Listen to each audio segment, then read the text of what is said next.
Friends, मेरा नाम है रितिका और आप देख रहे हैं रितिका के व्लॉग। तो आज मैं आपको स्केटिंग के बारे में बताने जा रही हूँ। तो पहला स्टेप है कि जो आप अगर है ना शूज़ लेते हो तो सबसे सस्ते तो 1000 1500 ऐसे होते हैं, है ना। 1000 1500 ऐसे आते हैं शूज़ तो। लेकिन जो ये 1000 1500 के जो शूज़ रहते हैं ना, ये सब लोकल होते हैं। आपको है ना मतलब 10,000 से कम के तो शूज़ लेने ही नहीं, क्योंकि क्योंकि जो आप लोग हैं ना ये 1500 के 1200 के तो क्या सब उन लोकल आते हैं। तो आपको क्या करना है कि 10,000 से जो 10,000 से 10,000 से नीचे के शूज़ तो आपको लेने ही होंगे। अब ये 12,000 के शूज़ है तो मतलब ये लोकल नहीं है। जो अगर लोकल शूज़ रहते हैं ना 12-1500 के, तो वो बस 5-6 दिन चलते हैं और टूट जाते हैं। लेकिन जो ये शूज़ रहते हैं ना 10-12,000 के, तो ये मतलब है ना आप इनको है ना 5-15 साल तक तो चला सकते हैं। क्योंकि आप अगर लोकल शूज़ लोगे तो उसमें आपका ही घाटा हो जाएगा। क्योंकि अगर है ना आप उसको लोगे, आपके 12-1500 भी जा रहे हैं और 5 जाएंगे तो फिर आपको पूरा नुकसान जाएगा उसमें। लेकिन जो ये शूज़ रहते हैं ना, भले ही पैसे ज़्यादा लगते हैं, भले ही है ना पैसे आपके ज़्यादा लग जाए, लेकिन अपन को लोकल शूज़ नहीं लेने हैं। लोकल शूज़ में अपन को फ़ायदा कुछ भी नहीं मिलता। अब देखो इनमें फ़ायदा मिल रहा है, मुझे तो 3 साल हो गए चलाते तो मुझे बहुत फ़ायदा मिला। जो अगर आप सोचते हो कि इतने महंगे हैं, इतने ये है 12-1500 के लिए आओगे, उसमें आपका घाटा जाएगा। 12-1500 भी जा रहे हैं, 3-4 दिन में टूट जाएंगे वो शूज़। तो ये और देख के लाए शूज़ हमेशा, मतलब उनके टायर ढीले नहीं होनी चाहिए। और अब मैं आपको सिखाऊंगी कि ये स्केटिंग कैसे करते हैं। तो जो आप है ना मतलब है ना ये दोनों अपने ये होते हैं ना पाव, तो अपन को इनमें है ना दोनों में एक समान ही प्रेशर देना है। अपन को है ना एक में ज़्यादा और एक में कम बिल्कुल भी नहीं देना है। उससे क्या है, अपन अगर एक में ज़्यादा दे देंगे तो उसमें थोड़ा अपन को ज़्यादा प्रेशर पड़ेगा, तो उससे अपन को स्केटिंग शूज चलाना नहीं सीख सकते। तो अपन को है ना क्या करना है कि दोनों पाँव में एक साथ ही प्रेशर देना है। और दूसरा स्टेप कि जो लोग होते हैं ना तो क्या करते हैं कि ऐसे चलाना अपन का बिल्कुल भी गलत है। ऐसे अपन को कभी नहीं चलाना चाहिए। अपन को चलाना चाहिए ऐसे। ये देखो, कैमरा में फोकस करो। ये जो अपना पाव है तो इसको अपन को ऐसे करना है, इसको इधर की तरफ करना है और इसको इधर की तरफ करना है, फिर ऐसे चलाना है ऐसे, तो अपन को इजीली चलाना आ जाएगा। और तीसरा है अपना कि बहुत सारे लोगों का क्वेश्चन है कि जो ये होते हैं तो मतलब उनमें है ना अपन को एकदम डूब के चलाना चाहिए, है ना। ऐसे नहीं, कोई लोग तो ऐसे होते हैं जो है ना ऐसे चलाते हैं, ऐसे तो अपन को ऐसे बिल्कुल भी नहीं चलाना चाहिए। अपन को है ना डूब के चलाना चाहिए। तो अब आप सोच रहे होंगे डूब के क्यों चलाना चाहिए, चल तो दो ही तरफ से रहे। डूब के इसलिए चलाना चाहिए क्योंकि जो अपना प्रेशर रहता है वो आगे की तरफ पड़ता है। तो अगर अपन कभी भी चला रहे हैं तो अपन अगर नीचे गिर जाए तो अपन को हाथ टेक सकते हैं, है ना। हाथ टेक सकते हैं तो अगर अपन गिरे भी ना तो हाथ टेक सकते हैं ताकि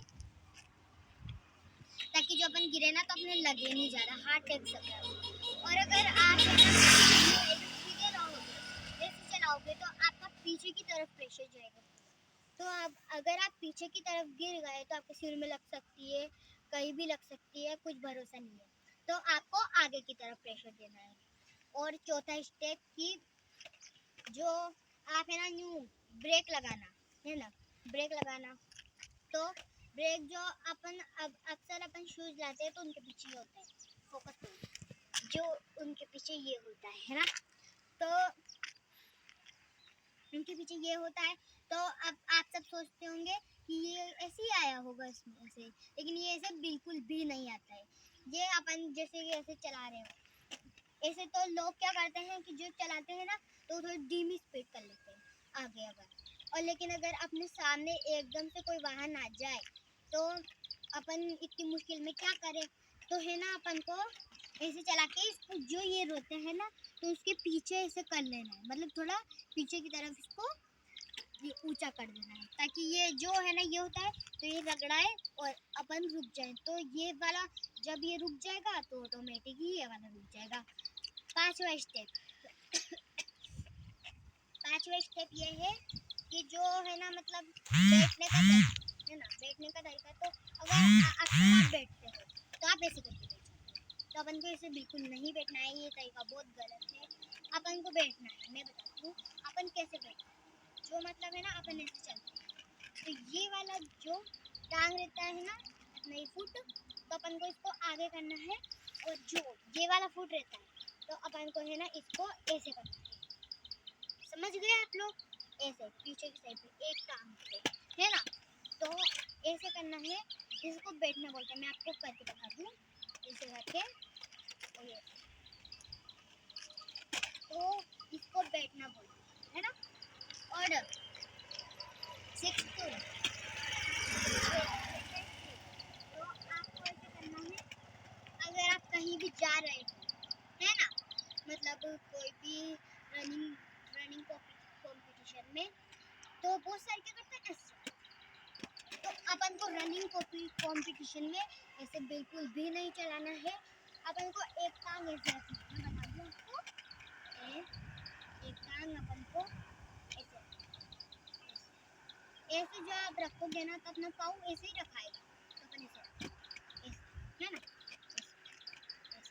तो बस ऐसे करके इजीली दौड़ सकते हैं।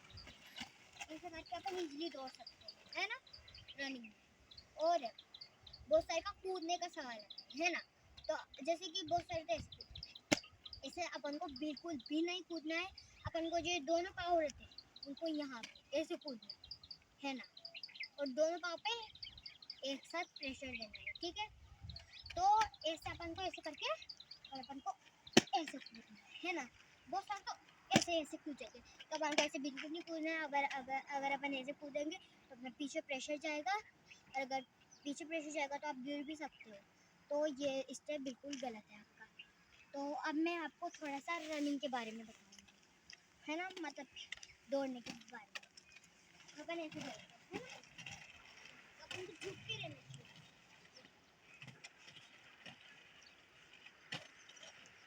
तो ऐसे क्या रहेगा, आपको पीछे गिरने का बिल्कुल भी वो नहीं रहेगा।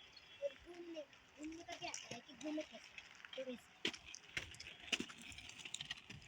इस पाँव को इधर घुमाना चाहिए। अगर आपको इधर घूमना है तो इधर घुमाओ, इस पाँव को थोड़ा टेढ़ा कर लो इधर, और अगर इधर घुमाना है तो इधर की तरफ टेढ़ा कर लो, ठीक है। ये हो गया अपना घुमाने का। तो अब रनिंग के बारे में, दौड़ने के बारे में आप देख सकते हैं कैसे दौड़ते हैं। अपन को आगे प्रेशर रखना है।